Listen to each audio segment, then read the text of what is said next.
Ayan, blessed day mga kuys. Ngayon ay tag-ulan na.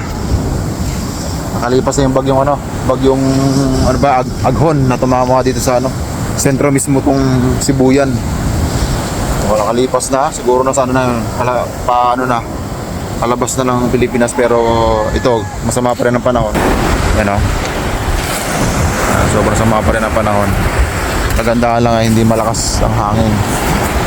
So ayan, may nagsasayap pa rin. Hindi pa rin nawawala yung nagsasayap.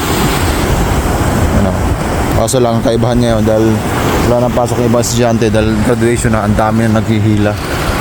So ayan, first time kong makapagsayap dito ng tag-ulan. Tsaka first time kong maka-experience dito ng tag-ulan. So titignan natin kung ano makahuli.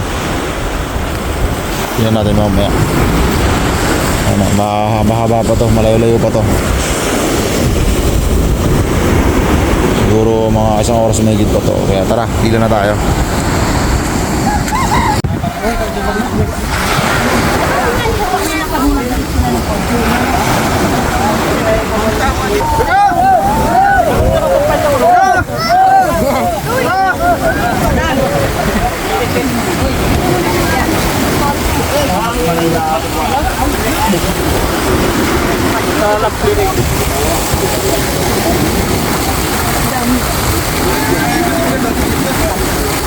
Ito nga, paa mo.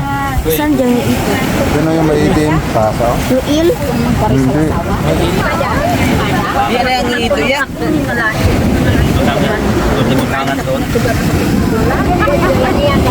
Ayun, ito lahat ng isda naming nakuha sa pagsasayap. Ayan o, may halo-halo. Halo-halo. At ito, napilian na. Ayan, may pangpangat. So, di na masama. Almost 2 kilos din ito lahat. Ayan o. Panalo. So, hindi na ako nakapag-video kanina dahil pinipilian namin yung mga ibibenta doon.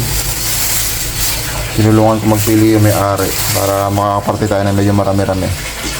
So, yun lang mga kuys. Ipapangat natin to. Yung iba, hindi ko lang kung ano gagawin. Maraming salamat and see you sa next video natin. Baka bukas, mag-ano ulit tayo, sayap ulit tayo bukas. Kung hindi tayo busy, try natin pumunta sa dagat. So, yun lang. Maraming salamat and see you sa next vlog. Bye-bye. God bless.